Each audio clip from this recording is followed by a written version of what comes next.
Hadrian readies for battle on Aana alongside Polino and Krim.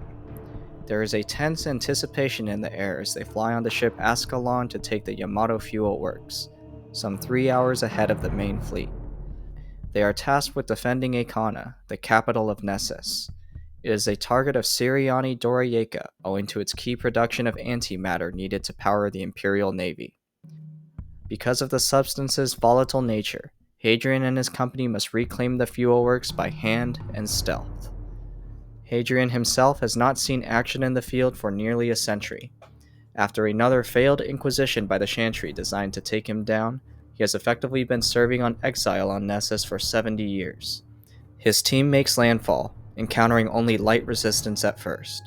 They head to the control center of the refinery to allow for their ships and men to land when they arrive. However, they encounter several Nahute and a Berserker. Despite taking them down, Hadrian knows the element of stealth has likely been lost. A monstrous chimera attacks the rearguard as they continue on, and a pitched battle erupts before the airlock into the refinery control center.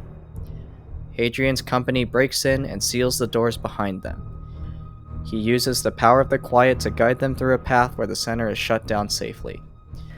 Hadrian speaks through the PA system to address the chimera and other Cielcin outside the airlock. He learns the chimera is another of Dorayeka's Vayadan, Hushansa the Many-Handed.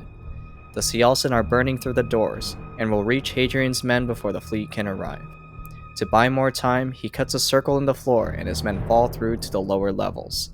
They blow up the control room, but find themselves immediately facing another horde of Cielcin. Hushansa erupts in front of Hadrian, unleashing a storm of grapnel he barely manages to live through.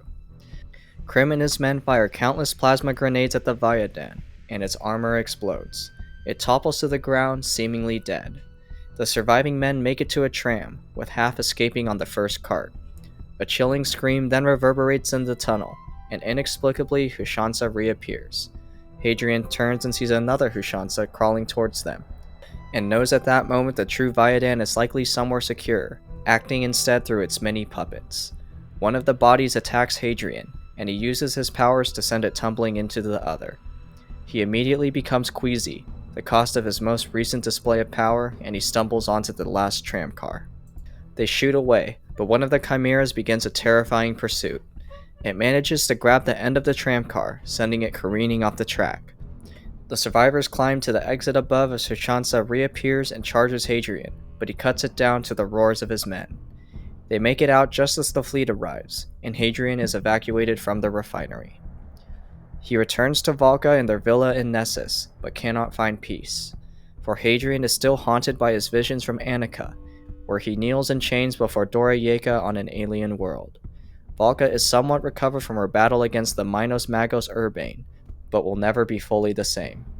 After a span of weeks, Hadrian meets with the sullen Magnar Carol Venantian, the supreme lord of the Centaurus arm. He learns the Jadians have pledged to send an army of their own to the front under Prince Caim du Otranto, a warrior of legendary repute. With him will come 200 million Mamluk clones, but they are not projected to arrive for decades. Emperor William the 23rd then arrives on his ship Radiant Dream, and greets Hadrian first before the other nobles. He also meets Valka for the first time, and is then given a tour of Nessus. It is part of a lengthy travel of 30 worlds for the Emperor, a procession necessary ever since the fall of Marinus and loss of the Veil. Tribune Basander Lin then approaches Hadrian, confiding the Emperor has diverted the tour specifically to gain an audience with the half-mortal. Hadrian reveals his animosity towards the Magnarch, and reflects on how it has been long since he saw all his friends together. Basander reveals William intends to make Hadrian an Auctor of the Realm, effectively a personal proxy wielding the Emperor's authority. It is weeks before Hadrian is finally summoned for a meeting, escorted by the androgyne butler Nicephorus. They enter a chamber to find William praying, and Hadrian asks to be released from Nessus so that he can be of better service elsewhere. William confesses he is at a loss as to how to handle Hadrian and his growing legend. His miracles in battle are an undeniable asset to the Empire, but William must ward off the Chantry from pursuing their inquisition against him. William concedes Hadrian is of great use, but then surprisingly informs him he is to serve as an apostle to the Lothrian Grand Enclave at Podmarok. The Commonwealth is a massive governing body, and Hadrian must secure their military support for the Solon Empire. Thus, Hadrian, after 68 long years, finally sets out to reunite with his friends on the Tamerlane, including Captain Octavia Corvo and her first officer Bastian Daran. Lorian Aristides is also there as the 43-year journey to Podmarok begins. They first stop at Gododin and will swing by Cultus. Hadrian revisits his old quarters, memories of the past centuries flying past him. He ponders why the Emperor has decided to send him to the Commonwealth of all places. Lorian realizes that if Hadrian is truly appointed Octor, he would effectively serve as co-emperor with Alexander if the prince is favored to be heir. Podmarok itself is a grey, lifeless world. Its capital city Vidothrad is a concrete block, with even its people having no names or official stations, individualism stifled in the name of the collective good. Hadrian is taken to the People's Palace to meet with the Lothrian Grand Enclave and its 34 chairs. He appeals for military aid in the war against the Cielcin, but talks are halting. The chairs do not answer in direct statements, for their words must all be censored and translated through a machine in order to be deemed safe for the people. Here and there, chairs request the voice to get around this and speak candidly. The Lothrians seem to believe their commonwealth will be safe owing to its distance from the front, believing that if the Cielcin ever come to their systems, they will be overextended and weakened. They do not believe Hadrian's warnings of Dora Yeka and the changing dynamic of the war. Then, the 17th chair rises, seeming to have a different air of power about him. He asks Hadrian for concessions, notably settlement rights in the Upper Perseus. It marks the beginning of negotiations, and Hadrian knows the request to settle in the Perseus arm will shake the dynamic of the galaxy. He becomes acquainted with Lord Daemon Argyrus, the imperial consul to Podmarok. Argyrus seems to have become well accustomed to life in the Commonwealth, and as time passes, Hadrian and Valka talk more with the 17th chair. They learn it is the goal of the Grand Enclave to perfect the Lothriad, the one book allowed in the Commonwealth that dictates their entire society. To do so, old bodies of humanity must be removed, replaced with new ones that cannot even be described as male or female. The 17th chair reveals, however, the people fought back against that process, delaying the great change. Hadrian is disgusted by what he sees as a corrupt realm in decay, yet still of considerable power and resources. Valka then has another spell caused by Urbane's virus and collapses. Hadrian rushes her away back to her rooms. Later, they tour a water harvesting facility and are driven through the city with Polino in a black motor car. The car stops, finding the road blocked by Lothrian military police. They are forced to take a detour, but find themselves stopped in traffic. Hadrian then hears gunfire, and the Lothrian representative then lets slip it may be rebels against the Conclave. Hadrian's men spread across different cars, however, cannot see any of the gunmen. They abandon their cars and battle the attacking rebels, needing to find a way back to the embassy. As they fight near a waterway, a rocket hits a car near Hadrian, and the explosion knocks him out. He comes to face down in the mud by the river, his sword gone. A Lothrian man and a young child find him, and inform him there were no rebels. Hadrian realizes the attack was a setup by the Lothrian government, aiming to kill him for reasons unknown. The Lothrian commoners then take him to a doctor named Magda. A concussed Hadrian is ferried through a network of sewer pipes to the doctor, who turns out to be stunningly a museum Catholic. It is a religion of ancient Earth, and Magda reveals that people have been disappearing from the city recently, though presumably to fill settled worlds. Hadrian passes out, and floats in and out of consciousness as Magda bandages him up. It takes him 3 days for him to recover, a shockingly fast time that he can only attribute to the quiet. He heads back up to the city, determined to find Valka and the others.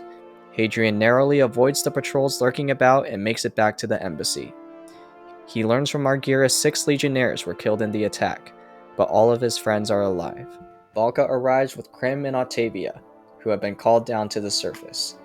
Argyrus is incredulous as Hadrian tells everyone they will immediately set out for Nessus, deeming the Commonwealth will never help the Empire. However, as they have no transports of their own, they must call upon the Lothrian cars. It makes for long hours of tense waiting, but Argyrus then betrays them to the military police. Hadrian's company is surrounded with stunners, and he turns and shoots Argyrus in the face before kneeling to the guards. Then, Octavia lashes out at the Lothrians, and a massive fight breaks out. Hadrian leads them to the security vans, but only he, Polino, Octavia, Valka, and Krim can make it.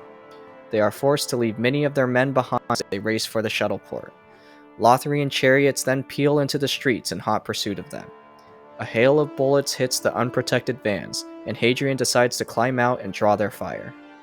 He leaps towards a chariot and lands on board and kills the drivers. Hadrian takes the reins and looks up to see Corvo, driving their van, narrowly make it into the shuttle port before the doors shut. But Hadrian does not make it in time, and crashes into the closed doors. He tries to hail Valka on his terminal to no avail as he is surrounded by Conclave guard cars. Hadrian puts up a valiant last stand, cutting down dozens as the Lothrians tried to take him alive. But their numbers are too great, and he is crushed down to the pavement and knocked out. Hadrian awakens to a nightmare. He dreams there is a chain around his neck, held by a Cielcin, and under a black dome he sees a horde of Cielcin laughing at him as he is dragged to a cell. In the distance he can see 3 of the Viadan looking on. Upon awakening, he is thrown into a cell and is beaten again. Hadrian has a vision of himself, emaciated and badly wounded. The other Hadrian speaks to him then. "Find us in you. Always forward, always down. Never left or right. Find us." Hadrian is stuck in his cell for days, before the Lothrian Conclave Guard arrives to transfer him. He is led before all the chairs, and commanded to confess to stoking war. Hadrian refuses and is beaten, and learns that all the soldiers in the Sullan embassy have been killed. The Ninth Chair reveals the Commonwealth's survival, supposedly against the Empire and Cielcin alike, is already secured. Hadrian is horrified to learn that Tamerlane has also been captured, and then the death blow arrives. A Cielcin Viadan appears from a dark tunnel. The Lothrians present Hadrian as a gift to the Cielcin and Dorayeka, to be taken into custody by the Viadan Vati and Namna. It is the first slave, the greatest of all the servants of Dorayeka. Hadrian is led away by the Cielcin and the Ninth Chair and is loaded into a van. The Ninth Chair is accompanied by a woman, and both reveal they are sorcerers of Minos from Are. They are the same ones whose bodies had been destroyed by Red Company long ago, but their minds persisted and were transferred to New Hopes. It has taken Minos only 3 generations to bring the Commonwealth under their control. They are fully allied with Dorayeka, believing the Sullan Empire must be destroyed to usher in a new age of evolution and freedom for mankind. Hadrian is put into fugue and hears at the last moment he is to be taken to Daran. He awakens blinded due to imperfect freezing, finding himself weakened and burned on his hands. Hadrian is now in the captivity of Dr. Severine of Minos, and Prince Siriani Dorayeka enters. He knows now he is on the prince's terrible warship, the one that blotted out the son of Berenice. Hadrian chokes down his fear, refusing to believe Red Company and his friends, especially Valka, are all dead. Dorayeka proclaims that Hadrian's quiet, Utanash and Cielcin have abandoned him, and that it has grand plans for the half-mortal's death. Hadrian's wounds are treated by Severine, and he is then led through the labyrinth of Daran and thrown into another cell of darkness. More countless days pass as he languishes, and then the notorious Urbane, alive after Berenice, visits him. He and Severine claim that any human who is willing to kneel before the Cielcin will be spared. The Minos sorcerers install an implant in Hadrian, effectively a shock collar that can induce unbearable pain to control him. After an undefinable period of time, Hadrian is carried out of the cell by Cielcin guards. He is taken through the world ship, its hellish landscape riddled with high arches, terrifying sculptures, and human slaves. There are even pillars with monstrous carvings, and Hadrian realizes they are the Cielcin Watchers. He is led into a large black chamber, filled with Cielcin wearing white silks. Chants of Teki and Yaya To ring out as Siriani Dorayeka appears across a narrow bridge. As the drums boom, Hadrian listens as Dorayeka reveals it is called for an Eta Vani, a gathering of war princes. It will be the pivotal moment where Dorayeka will gain control of all the Cielcin clans, where Hadrian will be paraded before him as the prophet's triumph. Dorayeka then addresses Hadrian himself. "All that I do through you. You are my soil, my bedrock. All I build on you. Narrow is the way to rule. narrower still the path which is ordained for me. I shall become a god. I shall make an offering of your people to the gods who dwell in the darkness beyond the farther suns, and in doing so I will destroy Utanash. I will destroy the lie. The 4 remaining fingers of the infamous White Hand, the Vayadan, demand Hadrian be killed instantly for slaying 2 of their own. Dorayeka refuses, stating he must be taken to Actarumu. To reconcile with the wishes of its slaves, however, it takes Hadrian's hand in its mouth and bites off 2 of his fingers. Hadrian is whipped dozens of times, and is then taken to a great precipice. There, in front of the vast Cielcin city of iron, black stone, and magma, he is hung naked from the edge, chained to the wall by only his right arm. Hadrian endures unimaginable torture, even having his ring from Emperor William and the white pendant of the Quiet stolen from him by another slave. He suffers on the wall for what feels like eternity, only given brief respites by the Cielcin guards who throw him immediately back over the edge. Eventually, he is returned to the cave cell. Hadrian begins to fall to despair and hopelessness, but all the while refuses to let himself die. Sometime later, he is dragged before Dorayeka again, who states he is being cleansed. Pain purifies. It reminds us of the division between the soul and flesh. Better to accept the pain, to escape through it. To bear it only is to accept the lie. The gods seek to free us from this prison, to destroy this world and set us free. Free to join them in the Iyazir Kula, the true world, paradise. Hadrian stumbles alongside Dorayeka as the prince admits he underestimated him at Berenice. The 2 vassals of warring gods converse, Dorayeka proclaiming the Watchers created the Cielcin to oppose Utanash and defeat its great lie. Long ago, a being called Elu was the first of its people to ascend with the help of the Watchers.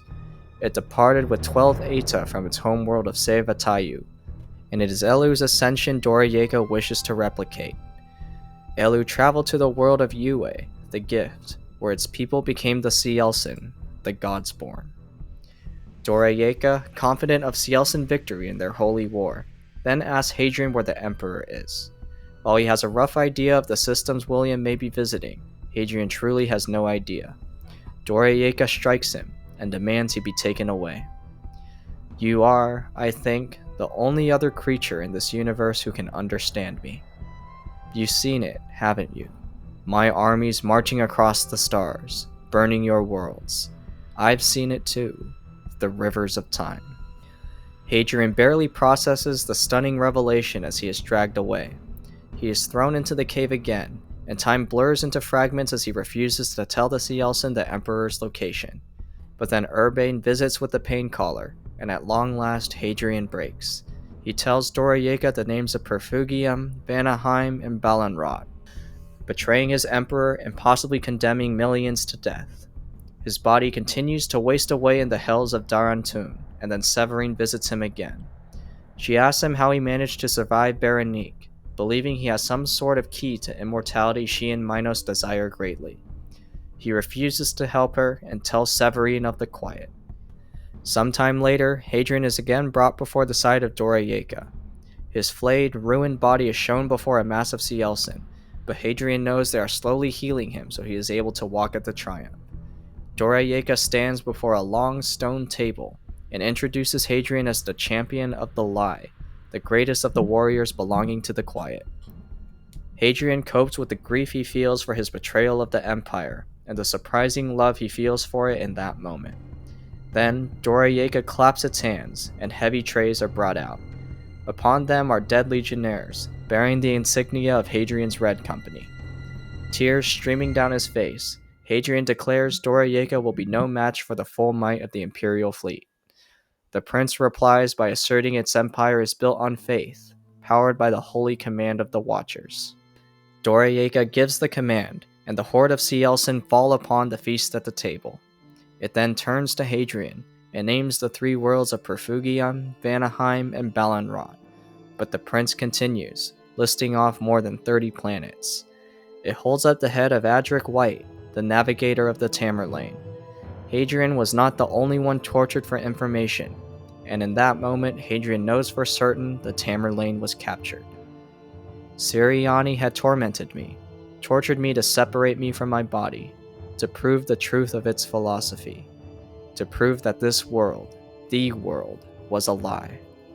This is a great triumph by Dorayeka, the irrefutable proof of its righteousness.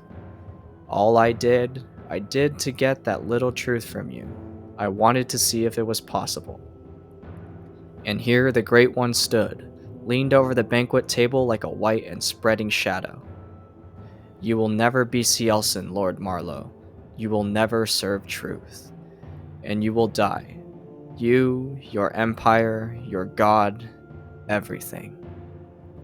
After many days, Hadrian is somewhat recovered as the world ship arrives at Actarumu, which he learns is a city on the planet of Yue. It is a holy site of the Cielcin, and the collar around Hadrian's neck is removed. He is led to a high hall in Daran as it hovers near Yue. Dorayeka tells him it was here Ilu traveled, with the aid of Mudanar the Dreamer, apparently a watcher that taught it the art of shipbuilding. It is revealed the great towers there predated even Ilu, and are of unfathomable age. Those were built by the first species that worshipped the Watchers, and Hadrian is stunned to hear these Enar, or the first, destroyed countless worlds before ultimately falling in their conquest. The Cielcin are the second, inheritors of the War of the Enar. Yue itself is a green world, surrounded by small moons. Hadrian then sees the surface of Daran for the first time, and despairs upon seeing its vast industries of war sprawled out as far as the eye can see. He at last sees the fruits of the sheer faith and resolve of the Cielcin, even on this one world ship, for every effort is driven towards the annihilation of man. Looking up, it is with great horror that Hadrian realizes Yue is not surrounded by moons, but thousands of other Cielcin world ships. Dorayeka says this will be the first time they have all gathered in 20,000 years as their shuttle descends to the surface. They glide across the surface towards a massive mountain range that dwarfs even the storm wall of Berenique. Below them is an endless sea of banners, the thousands of fractured Cielcin clans stemming from the 13 ancient ones before the branchings. Dorayeka reveals the branchings are the results of other Viadans betraying their masters or power grabs when a clan leader died. The prince is unique in that its exalted Viadan have been programmed to die if they turn against it. Dorayeka readies its host for a display of power, and Hadrian then notices the mountains are actually massive walls, nearly 5 miles high and stretching around a vast plain. The scale is mind-boggling, and Dorayeka, wearing no mask or helmet to shield itself from the light, gestures to Hadrian. He then sees images of crab-like creatures on the walls, and knows he is looking at the Anar. Dorayeka states the city used to have many wonders and weapons, and almost appears sorrowful at the lost histories due to the branchings of the clans. The prince then begins walking forwards, towards an opening between two massive towers ahead. Hadrian is dragged behind it, watched by countless Cielcin. They enter the massive ringed city, littered with walls, towers, and bridges that stand before the desolation of the land it all lays on. Hadrian is then shown a shrine, which he realizes is a massive skull. It is the remnants of one of the Watchers, of Mudanar the Dreamer. He climbs thousands of steps to a hall where Dorayeka plans to have the summit with all the princes. Several days pass as preparations begin for the meeting. An Aita called Gurmia Peledanu, loyal to Dorayeka, arrives and presents a gift of tribute. It is a collection of nearly 1,000 high matter swords, a figure that floors Hadrian. He knows the gift represents the death of countless, for each sword belonged to a knight in command of a legion of the Empire. Peledanu fully submits to Dorayeka, believing mightily in the power of the prophet. Hadrian battles his despair as more princes arrive and submit to Dorayeka. One called Adavaisa approaches Dorayeka on its throne and presents a tablet of some sort. Hadrian does not fully know what it is, but believes the tablet to be a map of sorts. It is implied the map is a guide to the ruins of the Quiet, and Hadrian realizes the ruins of Blackstone studied by him and Valka have been built on the ruins of the Anar. Dorayeka then utters something that chills his blood. After all is done here, we must search these worlds. Perhaps the gods are not all dead. Hadrian is put in a cell overlooking the temple and the interior of the city. As he gazes into the night, he wonders if he has passed out of the sight of the quiet, or worse, if they have abandoned him for his failures. Hadrian, however, resolves to not die in despair, and is then suddenly pulled forwards by an unseen force. He tumbles down to a terrace miraculously unharmed and finds a small staircase. Across plains of black sands he stumbles, heading towards the Watcher's skull. As Hadrian reaches it, he begins to hear strange whispering and murmuring in a language he does not recognize. Heading deeper into the skull, he finds more glyphs of the Aana battling across the stars, the chanting continuing. Hadrian finds a chamber and has a vision of sorts. 2,000 of the Aana are gathered in a large crowd. Their leader drinks from a black glass and suddenly melts and dissolves. The other Aana also drink and suffer the same fate, and Hadrian realizes the mass deaths are penance for the failed conquering of the quiet. The vision continues, and Hadrian suddenly falls through images of the vast Aana Empire. When it ends, he then sees two Cielcin who appear to be of ancient origins. One of them turns out to be Elu, who speaks to Muninar and then kills its companion. 13 other Cielcin emerge from the shadows and kneel behind it. The dead Cielcin is burned, and the visions flash to show the Cielcin rampaging across space to rebuild Actarumu. Hadrian watches the realm split upon the death of Elu, a strange red army by a grey sea, and then the prince Dorayeka. Hadrian duels Dorayeka in the vision and severs its head, but instead of black Cielcin blood, a silver liquid erupts from the prince. A moment passed, and thin arms pushed themselves from the ruined husk that had once been Siriani Dorayeka. Something terrible turned its narrow head to face me, and opened one lonely, burning eye. And then Hadrian awakens suddenly back in his cell, and realizes it had all been a dream. Later, the final, decisive day of the summit arrives. Hadrian watches a procession of some 1,700 princes parade past him, with Dorayeka slated to walk to the Temple of the Skull last. Hadrian is forced to wear Cielcin silk in the old colors of Red Company. He is sent out before the prince, dragged along by the Viadan general Teyanu, and walks 12 long miles with thousands of Dorayeka's warriors in its remaining Viadan. It is a tremendous display of power by the prophet, and the Cielcin looking on jeer at Hadrian and throw filth at him. He witnesses sacrifices of human prisoners, gifts from Dorayeka to the other clans. At last, Hadrian arrives at the temple. Dorayeka appears shortly after, and they proceed inside. Hadrian is allowed to the proceedings as he has been given the title of Eta of Humanity, though undoubtedly he is the lowest ranked one at the summit. Several princes immediately demand Hadrian be killed, but are subdued by Dorayeka. The prince orders for the Cielcin who refused its summons to be hunted down and killed, and the Etas proceed into a large hall. There, Dorayeka addresses hundreds of the Eta of the Cielcin. It drags forward Hadrian, and declares the time has come to take action against Emperor William. An Eta briefly implies the existence of another race of Xenobites in the unknown regions of the galaxy, but the conversation quickly turns to the Etas demanding proof the Watchers are acting through Dorayeka. An argument breaks out over the destiny of the Cielcin, but then Hadrian mentions the Enar death ritual he saw in his dream. An Eta called Hasurum attacks him, but is wrestled away. However, Hadrian is cut, blood spilled in the holy place. Dorayeka disowns it of its clan, and orders it to be escorted outside. Several dozen princes comply, an oddly high number for a simple security measure. Dorayeka, who still does not have the full support of all the princes, addresses the crowd again. All this I have done in the name of truth, in the name of the gods, and I have bested our greatest enemy, the champion of Utanash himself. Are these not proof enough of the gods' favor? But the majority of Eta remaining chant no, and Hadrian notices the ones who departed earlier still have not returned. The room is tense, and several call out demanding the blood be shown. Dorayeka responds, pulling a knife and slashing its palm. To Hadrian's horror, silver blood pours out, the same he had seen in his vision. Dorayeka proclaims itself Shiomu, prophet, and most importantly, king. Then, blood begins to flow from the Eta, and they all fall choking. Siriani has poisoned the Eta who doubt, and Hadrian barely survives the poison himself. Several Eta return to the hall, accompanied by the Vayadan Vati, who seems to address Dorayeka as beloved.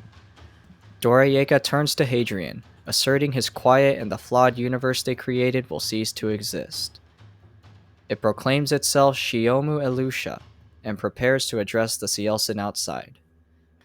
The dead bodies of the Eta are arranged for another display, and Hadrian then learns from Severine and Urbane he has been in prison for 7 years.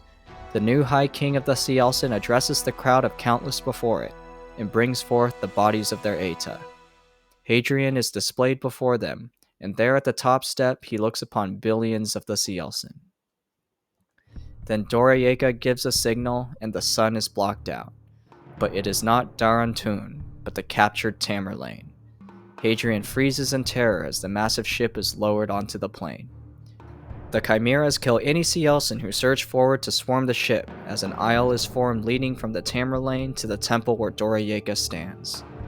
The first human shapes that emerged from the wreck of my world brought me to my knees.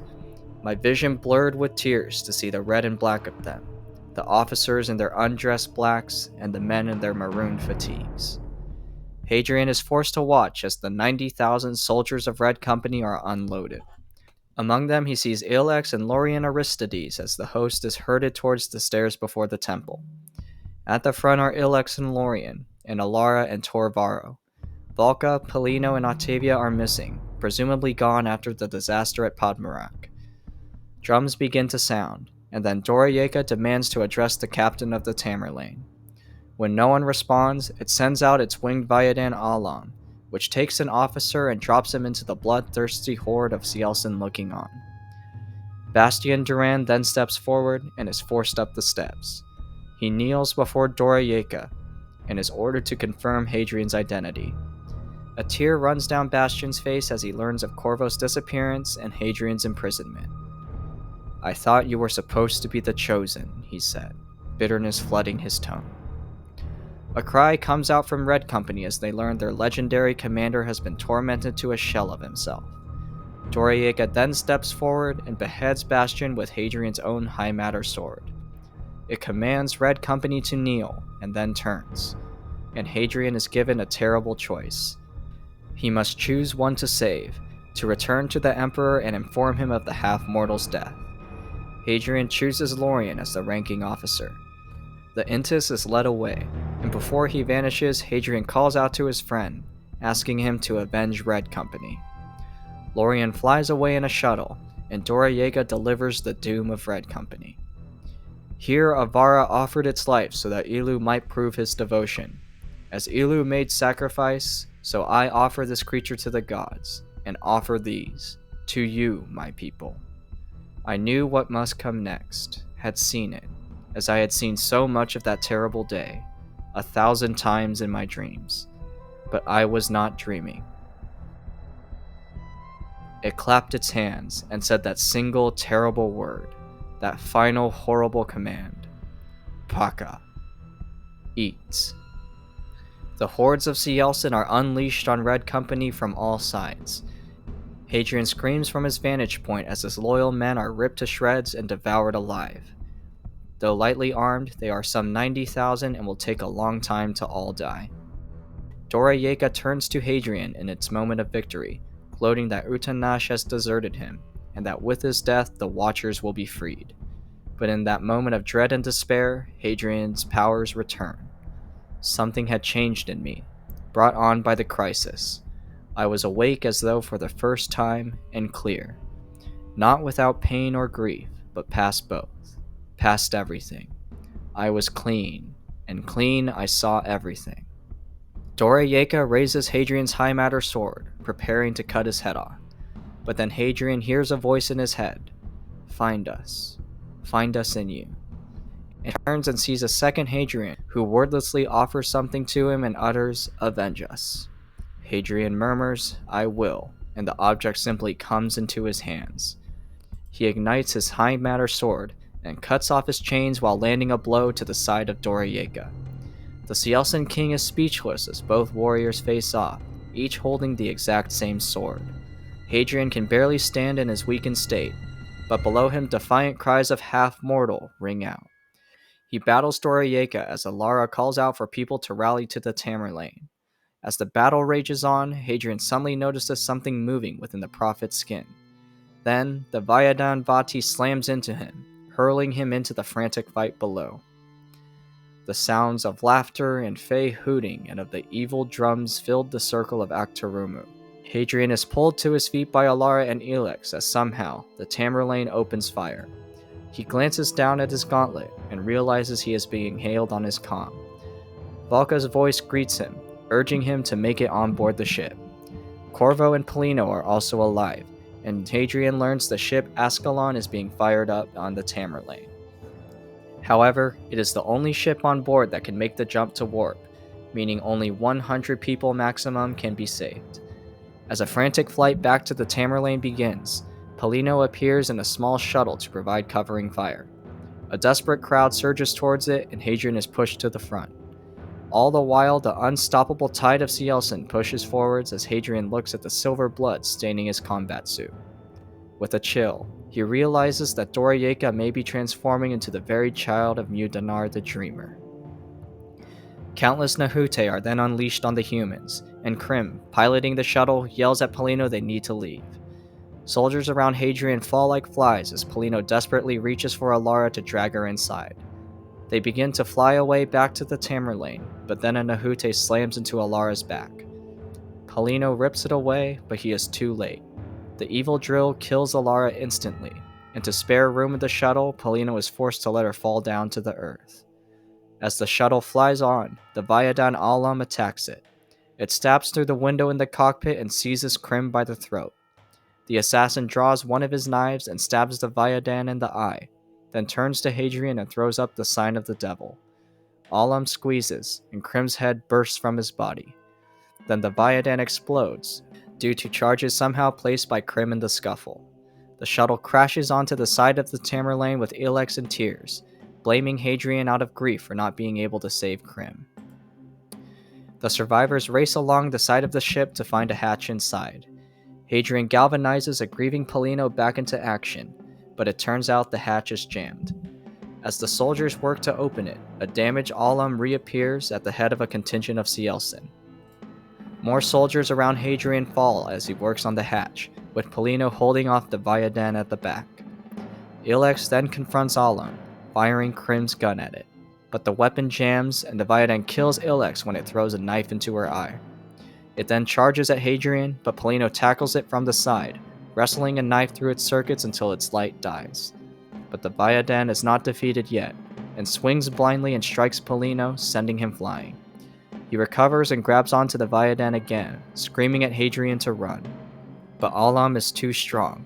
When the valiant Chiliarch briefly loses his balance, it slams him into the deck several times. In desperation, Hadrian throws Polino his sword, and he grabs it and cuts off Alam's arm. Polino rises despite his wounds and stabs Alam in the neck, at last killing it.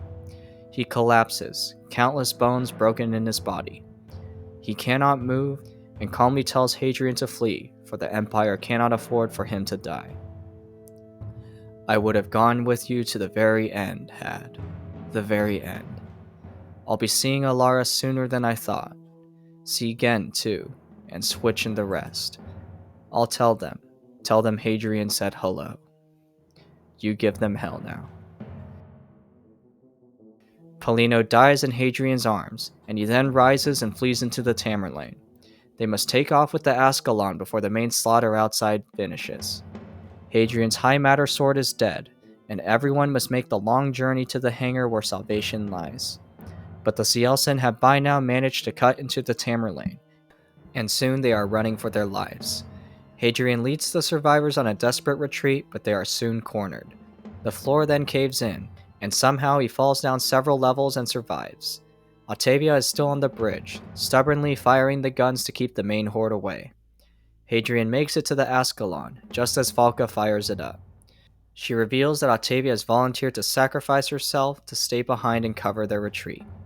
As Cielcin shuttles arrive, Valka punches the engines, and she and a forlorn Hadrian jump to warp, escaping Actarumu. Silence looms over the ship as Hadrian comes to terms with the loss of his entire company and friends he had known for centuries. 7 years of torture and imprisonment have taken a great toll on him, one he cannot even bring to words. They should be alive. Everyone. Not me. Not me. I'm not worth all their lives. Time passes, with Hadrian slowly recovering as Valka takes them on a series of random warp jumps. He decides he wants to go to Cultus, to visit Cielcin and Gibson 400 years after their time at Gabriel's archive. It will be a long 28-year journey, and in the first few years they set about repairing the ship. 6 years in, Valka reluctantly agrees to go and fugue, knowing she is not blessed with the long Palatine lifespan of Hadrian. After a long journey, they arrive at Cultus and visit the islands Red Company had vacationed at. The villagers take them to see Imra, the keeper. She is a young woman who turns out to be Cielcin's great-great-granddaughter. Imra talks to them about the island of the dead, and reveals that Hadrian's father had a fugue pod sent to Thessa, maintained by her family for centuries. Hadrian is initially outraged, but cools down upon learning it is Tor Gibson and fugue. They are taken to Thessa, where Imra shows them rows of stone cairns. Hadrian falls to his knees when he finds Cielcin's, the guilt of the destruction of Red Company still weighing heavy on him. Tor Gibson is then decanted, and he falls into Hadrian's arms. Hadrian's dear friend is aged considerably, and Hadrian puzzles over how the Scholias was able to fund the fugue pod all this time. Stories, for the time, are exchanged, and Hadrian and Valka spend years with Gibson on Cultus. There, Hadrian is little troubled of the greater events in the galaxy, and plants 90 prayer cards in the cemetery in memory of Red Company. Over time, Gibson urges Hadrian to return to the galaxy, saying he is a good man evidenced by the love his friends have for him. But more time passes, and after 9 years on Cultus, the elderly Gibson at last sees his final days. He falls, and they cannot risk him being put into fugue or calling a hospital, for the trauma may further endanger Gibson, and they may be tracked if he is put into medical care. So Hadrian sits at his bedside for long hours, and at one point hears Gibson mumble in his sleep, apologizing to someone named Livy. In another spell, he mentions a son, someone Hadrian has never heard of before. Through the ramblings he hears, Hadrian discovers Gibson may have once been on Belucia, an imperial prison world. It is implied he was placed there due to a plot to seize power of some sorts, but Hadrian is never able to gain clarification.